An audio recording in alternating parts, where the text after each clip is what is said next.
सगळ्यांना नमस्कार. मी आहे प्रिया आणि आज मी तुम्हाला अगदी सोप्या पद्धतीने घरच्या घरी कुरकुरीत आणि परफेक्ट तांदळाची कुरडई कसे बनवायची ते दाखवणार आहे. या रेसिपीसाठी तांदूळ भिजवण्याची अजिबात गरज नाही, त्यामुळे ही रेसिपी खूपच झटपट बनवून तयार होते. तसेच ही कुरडई उन्हातसुद्धा वाळवण्याची गरज नाही, तुम्ही ती फॅनखालीसुद्धा सहज वाळवू शकता. इतकी ही सोपी आणि सोयीची रेसिपी आहे. आणि या रेसिपीत अगदी कमी साहित्य वापरून छान फुगणारे आणि खुशखुशीत कुरडई हे तयार करणार आहोत. चला तर मग वेळ न घालवता रेसिपीला सुरुवात करूया. हे कुरडई तयार करण्यासाठी इथे मी 2 वाटीपर्यंत रेशनचे तांदूळ घेतली आहे. इथे आपण नॉर्मल तांदूळसुद्धा घेऊ शकतो, दोन्हीपैकी कोणताही वापरू शकतो. दोन्हीमध्ये कुरडई हे छानच तयार होतात. आता यामध्ये पुरेसे पाणी टाकायचं आहे आणि हे तांदूळ एकदा पाण्यामध्ये धुवून घेणार आहोत. पाण्यामध्ये तांदूळ धुवून घेतल्यानंतर यामधील पूर्ण पाणी हे बाहेर काढून घ्यायचं आहे. पूर्ण पाणी हे बाहेर काढून घेतल्यानंतर आता हे तांदूळ चाळणीमध्ये काढून 10 मिनिटापर्यंत तसंच ठेवायचं आहे, म्हणजे त्यातील सगळं पाणी हे बाहेर निघून जाणार. चाळणीमध्ये तांदूळ हे पसरवून ठेवायचं आहे किंवा 10 मिनिटापर्यंत फॅनखाली ठेवून द्या, लगेच तांदूळ हे थोडासा कोरडा होऊन जाणार. तर तांदूळला इथे पूर्णपणे सुकवायचं नाही, फक्त ओलावा कमी होईपर्यंत ठेवायचा आहे. तर 10 मिनिटांनंतर इथे आपण बघू शकतो तांदूळ हे थोडंसं कोरडं झालेलं आहे. तर अशा प्रकारे आपल्याला हे तयार करून घ्यायचं आहे. आता हा तांदूळ थोड्या प्रमाणात मिक्सरच्या भांड्यात टाकायचा आहे आणि मिक्सरला लावून थोडासा जाडसर रव्यासारखा वाटून घ्यायचा आहे. खूप बारीक पावडर करू नये, हलका जाडसर टेक्स्चर हे ठेवायचं आहे. तर हे बघा, खूप बारीक नाही आणि खूप जाडसरही नाही, अगदी हलका जाडसर ठेवायचा आहे. तर अशा प्रकारे बारीक करून घेतल्यानंतर एका भांड्यामध्ये काढून घ्यायचा आहे. पूर्ण तांदूळ आपल्याला याच पद्धतीने बारीक करून घ्यायचा आहे. तर हे बघा, असं रव्यासारखं तयार करून घ्यायचं आहे. तर असं तयार करून घेतल्यानंतर आता हे भांडं बाजूला ठेवून द्यायचं आहे. आता गॅसवरती एक मोठा आणि जाडसर गंज मांडायचा आहे. तर सुरुवातीला आपण 2 वाटी तांदूळ घेतले होते, त्यासाठी यामध्ये 14 वाटीपर्यंत पाणी टाकायचं आहे. तर इथे 1 वाटी तांदूळसाठी 7 वाटीपर्यंत पाणी टाकायचं आहे. तर 2 वाटी तांदूळसाठी इथे आपण 14 वाटीपर्यंत पाणी हे घालत आहोत. पूर्ण 14 वाटीपर्यंत पाणी यामध्ये घातल्यानंतर चवीनुसार मीठ घालायचं आहे आणि या पाण्याला आपण उकळी काढून घेणार आहोत. आता या पाण्याला उकळी येईपर्यंत दुसरीकडे मिक्सरच्या जारमध्ये 1 इंचपर्यंत आले आणि 7 ते 8 हिरवी मिरची घ्यायचा आहे आणि मिक्सरमधून जाडसर असं वाटून घेणार आहोत. तर असं जाडसर वाटून घेतल्यानंतर आता हे बाजूला ठेवून द्यायचं आहे. आता दुसरीकडे पाण्यालासुद्धा उकळी येत आहे. अशावेळी गॅसची आच पूर्णपणे कमी करायचा आहे.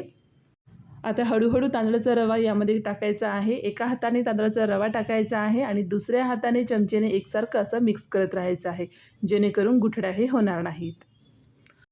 पूर्ण तांदळाचा रवा यामध्ये घातल्यानंतर सतत चमचेने मिक्स करत राहायचं आहे. सुरुवातीपासून जर आपण मिक्स करत राहिला नाही, यामध्ये गुठळ्या हे अजिबात होणार नाहीत.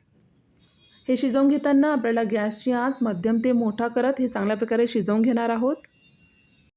इथे आपण कुठल्याही प्रकारचं कुरडई हे तयार करून घेताना कुरडईचं पीठ हे चांगल्या प्रकारे शिजवून घ्यायचं आहे, त्यामुळे कुरडई देखील चांगले बनवून तयार होणार. आणि कुरडई हे फ्राय केल्यानंतर त्याची साईज देखील तुम्हाला डबल दिसणार. तर हे चांगल्या प्रकारे शिजवून घ्यायचं आहे. सतत चमचेने आपल्याला हे मिक्स करत राहायचं आहे. हे चांगल्या प्रकारे शिजवण्यासाठी इथे जवळपास 12 ते 15 मिनिटे लागतील आणि आपल्याला तिथेच उभं राहून चमचेने एकसारखं हे मिक्स करत राहायचं आहे. तर तुम्ही इथे बघू शकता हे थोडंसं घट्ट झालेलं आहे. तर हे बघा, इतकं घट्ट होईपर्यंत आपल्याला हे मिक्स करत राहायचं आहे. यापेक्षा जास्त घट्ट करू नका, कारण हे पूर्णपणे थंड झाल्यानंतर आणखीन हे घट्ट होणार. तर कन्सिस्टन्सी आपल्याला अशा प्रकारे ठेवायची आहे. असं तयार करून घेतल्यानंतर आता यामध्ये 2 चमचे ओवा आणि मिक्सरमधून बारीक करून घेतलेलं आले आणि हिरव्या मिरचीचं वाटण घालायचं आहे आणि हे चांगल्या प्रकारे मिक्स करून घेऊ. यामध्ये आपण तीळ किंवा जिरेसुद्धा घालू शकतो, पण ओव्याचं टेस्ट आणि फ्लेवर हे जबरदस्त असतो, त्यामुळे यामध्ये आपण ओवा हे घातला आहे. आपल्या आवडीनुसार यामध्ये कोणताही फ्लेवर तुम्ही ॲड करू शकता. सोबतच यामध्ये चवीनुसार मीठ झालं आहे की नाही ते एकदा बघून घ्यावे आणि एकदा चमच्याने हे सगळं चांगल्या प्रकारे मिक्स करून गॅसची आच इथे बंद करायचं आहे. आता यावरती झाकण लावायचं आहे आणि हे पीठ आपण हात लावू शकतो इतकं आपल्याला थंड करून घ्यायचं आहे. थोड्या वेळाने यावेळी झाकण हे काढून घ्यायचं आहे. तुम्ही इथे बघू शकता मिश्रण हे घट्ट झालेलं आहे. आतासुद्धा हे मिश्रण गरमच आहे, त्यामुळे हे मिश्रण आपण एका प्लेटमध्ये काढून घेऊ, जेणेकरून हे लवकर थंड होऊन जाणार. पाहिजे तेवढं मिश्रण प्लेटमध्ये काढून घ्यायचं आहे आणि परत गंजावरती झाकण लावून ठेवून देऊ. प्लेटमध्ये काढून घेतल्यामुळे मिश्रण हे लगेच थंड होणार आणि यामुळे आपला वेळसुद्धा वाचणार। आता मिश्रण हे थोडंसं थंड झाल्यानंतर थोडं मिश्रण हातात घेऊन कापडावरती छोटे छोटे गोळे हे टाकायचं आहे। इथे मी सुतीचं कापड घेतली आहे। कापडाला ओलं करून घट्ट असं पिळून त्यावरती हे गोळे टाकत आहे। मिश्रणाचे गोळे हे टाकताना छोट्या छोट्या आकारामध्ये टाकायचं आहे, एकसारखे टाकायचं आहे आणि थोड्या थोड्या अंतरावर टाकायचं आहे। सकाळच्या वेळी बाल्कनीमध्ये ऊन येत असतो, त्यामुळे मी हे कुरडई उन्हात वाळत घातली आहे। आणि जर चांगलं ऊन येत नसेल तर हे कुरडई आपण फॅन खाली सुद्धा सहज वाळवून घेऊ शकतो।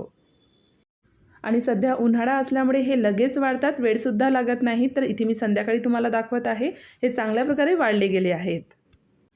कुरडई हे पूर्णपणे वाळल्यानंतर हलक्या हाताने कापडावरून काढून घ्यायचं आहे।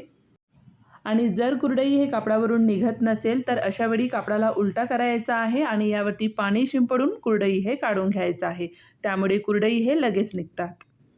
तर हे बघा, कापड हे ओलं केल्यामुळे कुरडई हे लगेच निघत आहे। तर अशा प्रकारे सगळे कुरडई हे आपल्याला काढून घ्यायचं आहे। हे सगळे कुरडई 2 ते 3 दिवसपर्यंत चांगल्या प्रकारे वाळवून घ्यायचं आहे। जर फॅन खाली वाळवत असाल तर 2 ते 3 दिवस लागतील आणि जर उन्हात वाळवत असाल तर 2 दिवसामध्ये हे चांगल्या प्रकारे वाळले जातील।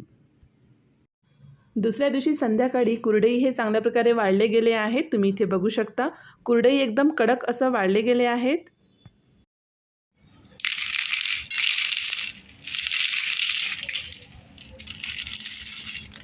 तर असा आवाज आला पाहिजे इतके कडक आपल्याला कुरडई इथे वाळवून घ्यायचं आहे। असं चांगल्या प्रकारे वाळवून घेतल्यानंतर ते हवाबंद डब्यामध्ये स्टोर करून ठेवायचं आहे। असं बंद करून ठेवल्यामुळे हे कुरडई कमीत कमी 2 वर्षापर्यंत खराब होणार नाही, पण अधूनमधून या कुरडईला ऊन दाखवत राहावं लागेल। तर काही कुरडई इथे आपण तळून घेणार आहोत। तळून घेताना तेल हे चांगल्या प्रकारे गरम करायचं आहे आणि नंतर हे कुरडई तेलामध्ये सोडायचं आहे। तर कुरडई हे चांगले वाळले गेले की ते छान फुलतात आणि कुरकुरीत बनून तयार होतात। तर गरमागरम कुरडई हे सर्व करण्यासाठी तयार झाले आहेत। ओव्याचा हलका फ्लेवर असल्यामुळे हे कुरडई इतके चविष्ट लागतात की कधी संपून जाणार हे कळणारच नाही।